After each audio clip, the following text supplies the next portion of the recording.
Esse é o Mundo em Revolução e nós vamos falar agora sobre a situação na Ucrânia, hoje, dia 2 de abril de 2024, 8 horas da manhã aqui no Rio de Janeiro, 2 horas da tarde lá em Kiev, no momento que eu gravo esse vídeo, e tivemos mais algum ataque com drones russos, drones Shahed 136 contra o território ucraniano.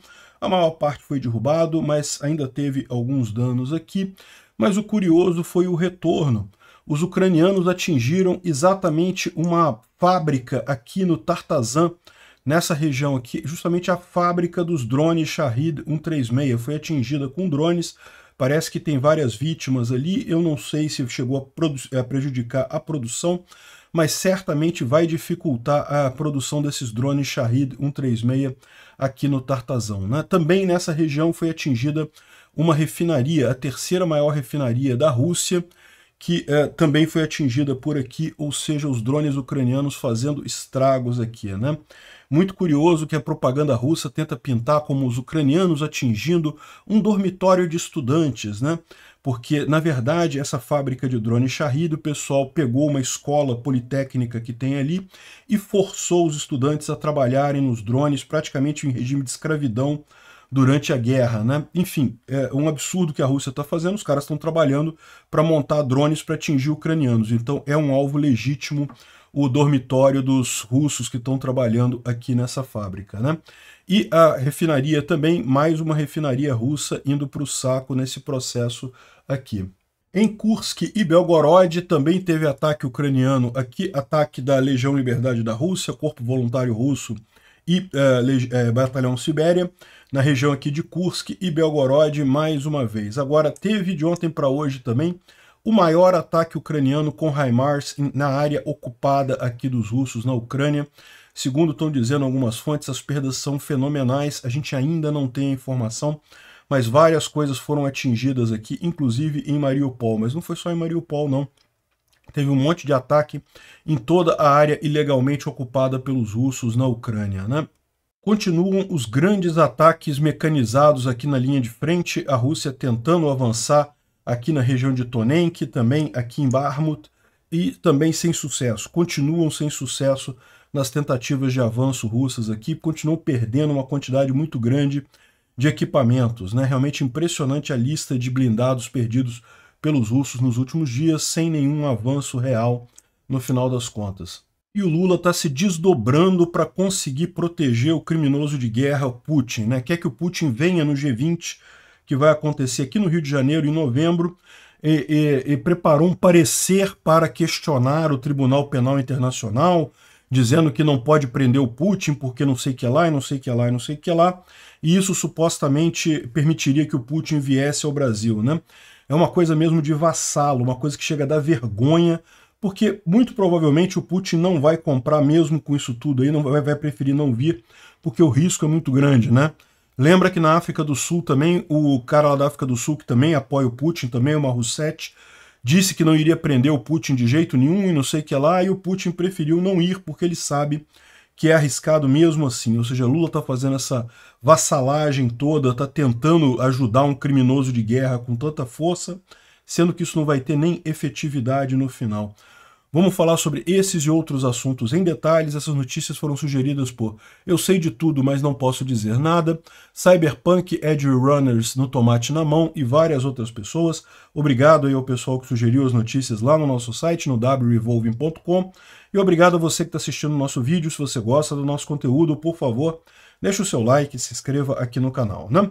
Pois bem, então falando aqui sobre a situação na Ucrânia, como vocês sabem, houve um ataque com 10 drones Shahed de ontem para hoje, quantidade pequena, 9 foram derrubados, então não teve grandes problemas. A principal alvo foi aqui em Dnipro, mas não teve nenhuma nada seriamente atingido por aqui, né? Mas a grande notícia do dia foi essa daqui, foram os ucranianos atingindo uma fábrica na cidade de Yelabuga, no Tatarstão, onde a Rússia produz seus drones Shahed 136, drones suicidas, né? Vocês sabem, esses drones são de fabricação iraniana, mas os russos têm feito a montagem desses drones no próprio território russo. Isso fica a mais de 1.200 quilômetros da Ucrânia, nessa região aqui, ó. Dá para ver que é realmente bem longe, né? O Tartastão é essa região aqui, onde fica a cidade de Kazan, e aqui é a cidade de Yelabuga, e aqui é a fábrica onde os drones são montados, e os ucranianos atingiram aqui, olha só que impressionante esse vídeo mostrando a chegada do drone aqui. Repara que o drone é um aviãozinho, né? É um avião grande, não é pequeno não, né? E conseguiu voar essa distância toda, 1.200 quilômetros, e explodir ali na fábrica. Repara que é um complexo grande ali, a explosão foi bem significativa, o pessoal se assustou, caiu aqui, né?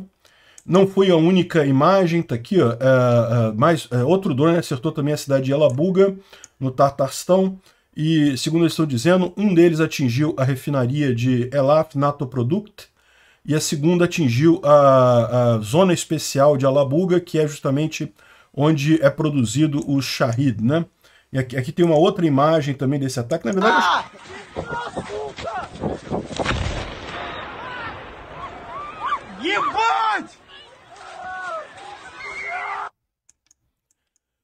O pessoal ficou assustado aqui, né? E, ou seja, eu acho que teve mais do que 2 drones, tá? Não acho que foram só 2, não, porque a gente vê essas 2 imagens aqui do drone atingindo a fábrica, e teve também a refinaria aqui, que mais uma vez foi atingida na sua torre de refino aqui. Essa refinaria aqui em Nizhnekamsk, aqui também nessa região aqui, um pouco mais ao sul aqui é a refinaria onde também foi atingido aqui na mesma região do Tartastão, né? Ou seja, um grande ataque a uma distância muito grande e que certamente deixou os russos muito preocupados, né? Aqui tem mais imagens do ataque, fica longe, não é perto, 6 pessoas teriam sido feridas, e também teve o ataque aqui na refinaria, aqui dá para ver algumas imagens aqui da explosão. Esses são os vídeos que a gente já viu.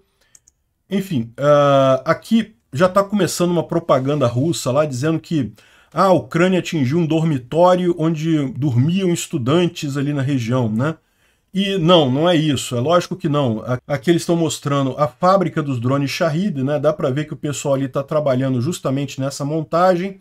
São vários drones que são fabricados ali, não só o Shahid, né? E existem denúncias, inclusive, de que os russos usam trabalho escravo de estudantes ali, justamente para forçar eles a trabalhar aqui nessa linha de produção, né? Uma coisa realmente complicada isso daqui. De qualquer forma, não são estudantes inocentes, estão trabalhando em armas de guerra, meu amigo, são alvos legítimos aqui, né? Tá para ver o pessoal mostrando aqui a fabricação dos drones e coisa e tal, como é que é feito. É muito curioso esse negócio, é um padrão russo, esse negócio de visita do superior, né? Mostrando as coisas e coisa e tal. O pessoal todo orgulhoso ali, como é que funciona, enfim. Não vou mostrar a coisa toda aqui, mas justamente fala aqui, ó, Yelabuga, que é a Politécnica, que é justamente onde eles montam esses drones ali, né? Aqui, ó, tem aqui que a Rússia reportou 12 vítimas do ataque em Yelabuga, que são estudantes. Eles eram forçados a montar os drones Shahid, segundo diz o canal de televisão russo. Os estudantes eram ameaçados com expulsão se recusassem a trabalhar.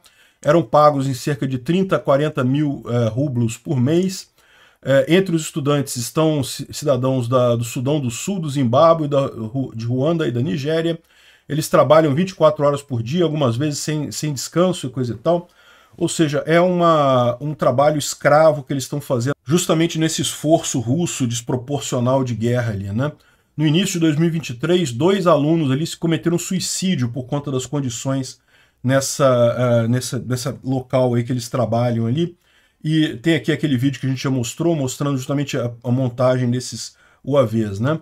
Então é isso daí, os ucranianos destruíram essa fábrica. Aqui está o chefe da fábrica aqui todo chateado, dizendo que vai tomar Paris e Berlim, porque Tartastão foi atacado com um drone, e que ele acha um absurdo, que o povo dele conquistou Paris há 210 anos atrás, e que a OTAN tinha equipamento da OTAN nos drones que foram usados. Pô, tem equipamento da OTAN nos drones que os russos usam, né? Que diferença faz isso, né? Aqui eu não vou tocar o vídeo não, porque é só o cara gritando aqui, falando que é absurdo, que não sei o que lá, que atacaram dormitórios com estudantes e não sei o que lá, que nós vamos atacar Paris e Berlim e não sei o que lá. Esse pessoal realmente está viajando, né? E aqui os russos estão reclamando porque está falando que, poxa, como é que um aviãozinho conseguiu chegar a 1.200 quilômetros, andar no nosso espaço aéreo e não teve uma defesa antiaérea para avisar isso? Não apenas isso, como também controle de tráfego aéreo, não detectaram esse avião. É porque isso aqui, embora pareça um avião, é um avião pequeno, é um drone, né? E certamente isso daí voou baixo, voou numa altitude baixa.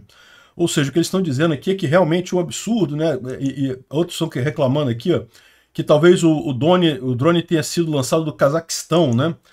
Que não faz muito sentido, né? O Cazaquistão fica realmente mais perto do que a Ucrânia, né? Para você ver como é que os russos querem arrumar confusão com o Cazaquistão também. Já estão falando de, pode ser que tenha sido lançado do Cazaquistão os drones, né?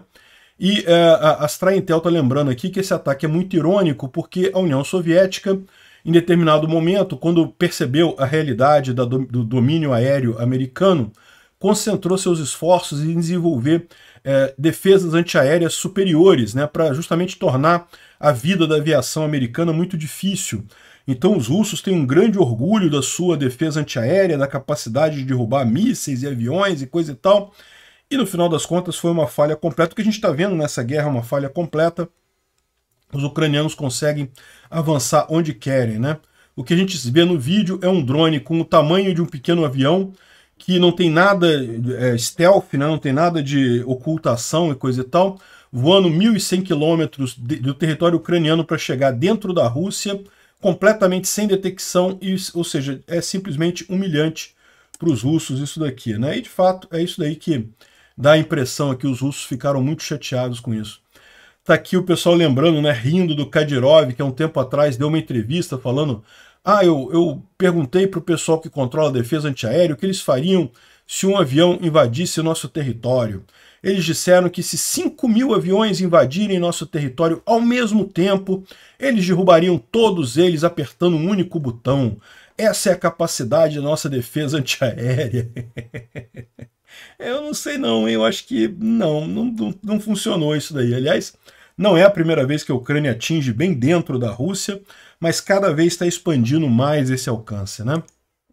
E outra coisa curiosa que saiu também hoje, essa reportagem aqui sobre drones ucranianos que usam alguma coisa de inteligência artificial para desviar de sistemas de guerra eletrônica, né?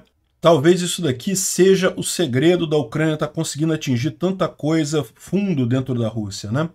Porque, veja, é o problema que você tem. Se o drone voa muito alto, ele é detectado pelo controle de tráfego aéreo, pelos sistemas de defesa antiaéreo. Se ele voa muito baixo, ele consegue escapar disso, mas ele fica suscetível a sistemas de guerra eletrônica, que são sistemas que lançam interferência eletromagnética e tentam cortar a informação desse drone com a Terra e com os GPS, né? Então, é o dilema que você tem. Se você voa muito alto, você é detectado de um lado, se você voa muito baixo, é detectado do outro. Mas, aparentemente, o que a Ucrânia está usando? Está usando um sistema de inteligência artificial em que o drone é capaz de se guiar, pelo menos por um período, uma parte do tempo, com base em informações que ele já tem pré-programadas. Então, se o drone se percebe que está sendo atacado por uma defesa, um sistema de guerra eletrônica, né, com sinais para confundir o drone, ele habilita a inteligência artificial e dessa forma ele tem informações para manter-se no trajeto, mesmo com a guerra eletrônica. Imagina-se que depois, mais adiante, ele consegue sair dessa região de interferência de guerra eletrônica e daí ele segue e atinge o alvo com precisão. Ou seja, é uma forma de inteligência artificial. Basicamente você tem um modelo da área que você vai seguir, tanto da topografia quanto da geografia e coisa e tal, e ele é capaz de identificar isso e atingir lá mesmo nessa situação. Então parece que esse é o segredo dos ucranianos. Os drones voam baixo e são imunes à guerra eletrônica porque usam esse sistema de inteligência artificial, né? Então, assim, bem interessante esse ataque hoje, realmente é longo e coisa e tal. Teve também essa entrevista aqui do Mikhail Fedorov, que é o ministro da Transformação Digital da Ucrânia, dizendo que a Ucrânia aumentou a produção de drones de longo alcance 10 vezes esse ano de 2024 e confirmou que agora estão fazendo drones que podem voar bem além dos 1.000 quilômetros, né? Até aqui a Ucrânia estava atingindo uma área de 1.000 quilômetros, que chegava até Moscou, mas aqui, por exemplo, não conseguia atingir. E a maior refinaria da Rússia, que fica aqui em Ufa, também provavelmente eles não conseguem atingir, ou não conseguiam até aqui. Agora eles têm drones que vão além de 1.000 quilômetros, né? Então, realmente, o avanço dessa guerra de drones está sendo a passos largos, né? A Ucrânia está indo muito além nisso daí. Bom, em Belgorod continuam os ataques ali da Legião Liberdade da Rússia, do Corpo Voluntário Russo, do Batalhão Sibéria. Tem aqui algumas imagens de ataques que aconteceram aí nos últimos dias.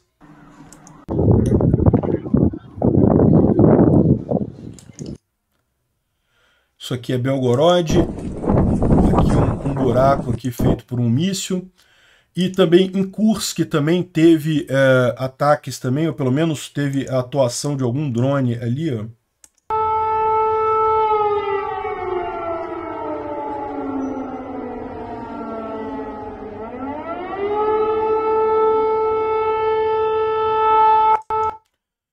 Dá para ouvir aqui só o barulho da defesa antiaérea, mas certamente teve algum movimento ali, né?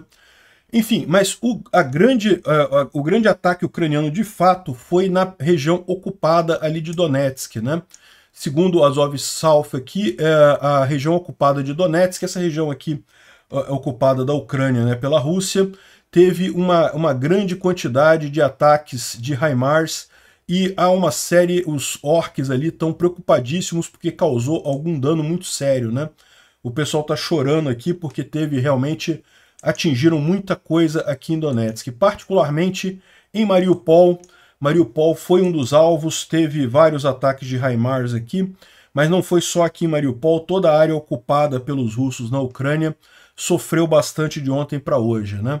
Na linha de frente a gente tem aqui uma imagem de um míssil, provavelmente um míssil francês atingindo posições russas ali na linha de frente. Eu vou tocar para vocês aqui.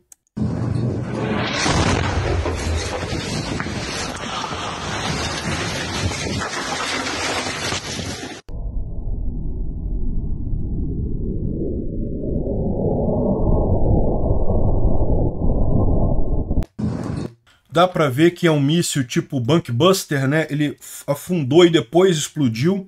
Ou seja, se tinha algum centro de comando, alguma estrutura debaixo da terra ali, foi para o saco completamente, né?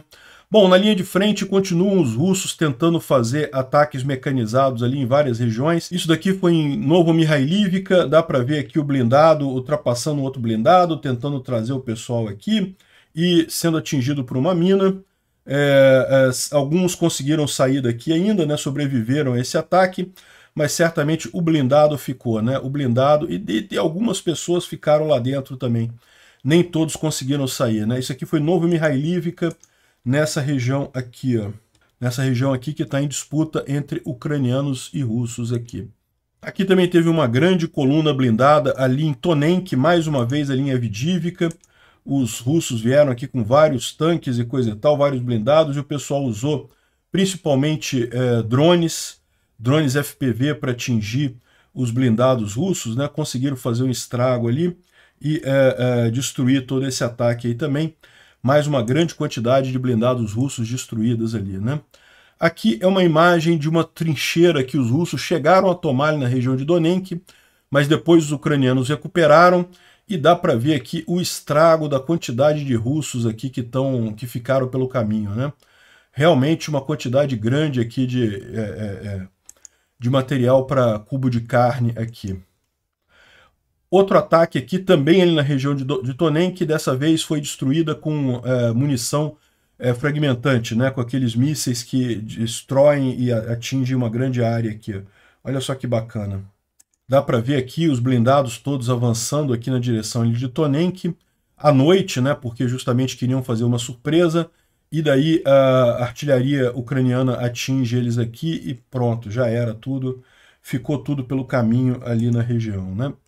O resultado desses ataques dos últimos dias, como diz aqui o Ozint, Uri, é que vamos ter hoje a maior lista de equipamento perdido pelos russos em um único dia, desde o início da invasão em larga escala, desde o dia 22 de fevereiro, dia 24 de fevereiro de 2022. E realmente, se você olhar aqui, o Andriy Perpito, ele faz todos os dias uma lista de tudo que foi perdido na guerra. Então, essa lista dele aqui hoje está realmente muito grande. Aqui, ó, foi um Gitel destruído dos russos, depois uma torre de comunicação, tanques, T-72B3M, T-80BV, enfim, um monte de tanques aqui, artilharia, drone, BMP, que são aqueles blindados de transporte de infantaria, um monte de coisa, né? Teve também alguns ucranianos destruídos aqui ao longo do dia, e tem alguns que não se sabe de quem que é. Eles estão procurando ainda identificar de quem que são esses materiais aqui, mas realmente a lista de blindados destruídos num único dia é impressionante. A Straintrel traz aqui a descrição da linha de frente. Os russos tentaram mais uma vez avançar a noroeste de Verbove, mas não conseguiram ali na região de Oryhiv. Ela está falando desta região aqui de Oryhiv. Verbove é essa cidade aqui. Os russos estão tentando avançar aqui a noroeste da cidade, mas não conseguiram avançar nada ali. Também ali na região de Kherson não teve nenhuma mudança. Os ucranianos continuam mantendo as cabeças de ponte ali em Krink. Aqui no fronte de Donetsk, em Novo Mihailivka, em outras áreas também houve vários ataques, mas nada mudou a linha cinzenta, a área cinzenta, né? Teve modificações dentro da área cinzenta, mas nada além disso, né? Também na região de Avdiivka, a mesma coisa. As forças russas não abandonaram seus esforços de tentar avançar em direção ao Umansk e Semenivka, bem como Berdych, mas não teve progresso nenhum, não conseguiram avançar nada. É o que a gente estava falando aqui. Você tem aqui Avdiivka, a principal linha defensiva ucraniana é justamente aqui em Berdych e Semenivka, e os russos estão querendo avançar aqui a partir de Tonenk em direção ao Umansk, que fica aqui, e é justamente aqui que está havendo a grande perda de blindados que a gente viu aí nos últimos dias, né? De forma geral, não teve mais nenhum avanço, pelo menos por aqui, continua a situação inalterada na linha de frente, né? O Instituto para o Estudo da Guerra fala principalmente sobre aquela investigação sobre a Síndrome de Havana. A gente já falou sobre isso, não tem nenhuma novidade aqui, eles explicam aqui basicamente o que a gente falou no vídeo anterior, né? Bom, o pessoal lá na Rússia já está dando como certo que o Mike Johnson vai passar a ajuda à Ucrânia na próxima semana, como a gente falou, está marcado para o dia 9, que é terça-feira que vem, vamos torcer para dar certo. Os russos, evidentemente, não estão satisfeitos com isso, né?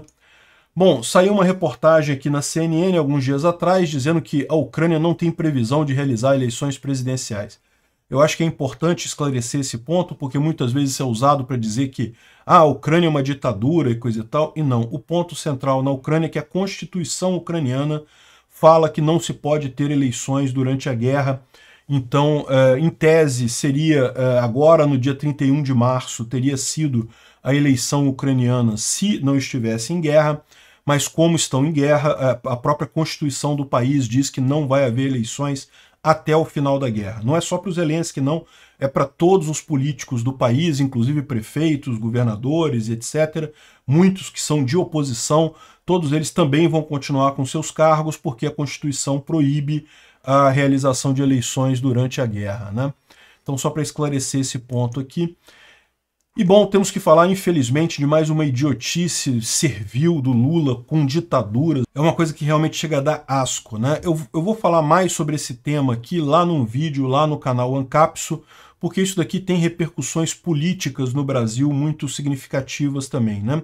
Mas é lógico, cabe ressaltar que o governo Lula se desdobrou, meu amigo, fez um documento, fez uma tese, encaminhou lá para a coisa de direitos humanos da ONU, dizendo que o país não pode prender o Putin porque a Rússia não é assinante do Tratado Penal Internacional, então o Brasil não é obrigado a prender, botou um monte de argumento ali, coisa e tal. O problema do Lula é que o Putin é um covarde, ele sabe que ele vir para cá é muito arriscado para ele, né? Então, mesmo com toda essa garantia, entre aspas, que o Lula está dando, que também foi a garantia que foi dada pelo cara da África do Sul também, o Putin não vai viajar porque vai ter problemas, ele sabe que vai ter problemas, ele sabe que, por exemplo, pode ser que o governo federal não prenda o Putin, mas pode ser que o governo do estado do Rio de Janeiro faça isso, porque, né, também está obrigado pelo Tratado Penal Internacional, também pode sofrer consequências se não fizer essa prisão do Putin. Enfim, é muito triste, o Lula está se desdobrando para trazer o Putin para o G20, quando o Zelensky ele nem se fala em combinar, nem fala em convidar o Zelensky, chamar o Zelensky, não precisa não, temos que trazer o Putin, tadinho do Putin. O Lula está tentando reabilitar todos os ditadores de esquerda do mundo. Foi o Maduro que veio com esse papo, não porque a Venezuela é uma democracia muito avançada e não sei o que lá, a gente não pode interferir nos assuntos da Venezuela. No final teve que admitir que é um absurdo não terem aceitado o registro da candidata de oposição lá na Venezuela, e agora da mesma forma quer trazer o Putin, não porque o Putin tem que conversar, temos que conversar com o Putin, e não sei o que é lá, e coisa e tal, e no final vai quebrar a cara do mesmo jeito, porque o Putin é um covarde, é um idiota, e está agredindo um país soberano, um país democrático que é a Ucrânia, ou seja, não tem nenhuma desculpa. Essa tentativa do Lula de dourar a pílula de ditadores no mundo é impressionante. O que vai ser o próximo passo? Dizer que não tem uma ditadura no Irã, que não, o pessoal do Irã tem uma democracia no tipo deles lá. A Coreia do Norte, é muita liberdade na Coreia do Norte. O Lula, meu amigo, é o que eu falo para vocês. O Bolsonaro errou na questão da Rússia. Errou nesse ponto. O Lula não, o Lula erra em todos os pontos, o Lula erra em tudo na política internacional. O Lula está alinhado a tudo que é de pior no mundo. A gente foi numa situação muito pior com a eleição desse idiota lá na presidência da República. E ainda fica feio, por quê? Porque você tem toda essa situação de subserviência à Rússia, né? O Lula quer realmente ficar subserviente à Rússia, a impressão que dá ela, se desdobrando para trazer um criminoso de guerra aqui para o Brasil. É uma vergonha que eu não tenho como descrever para vocês.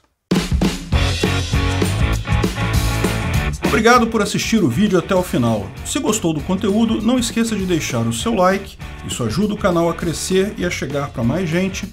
Se não gostou, deixe o dislike e explique nos comentários como podemos melhorar.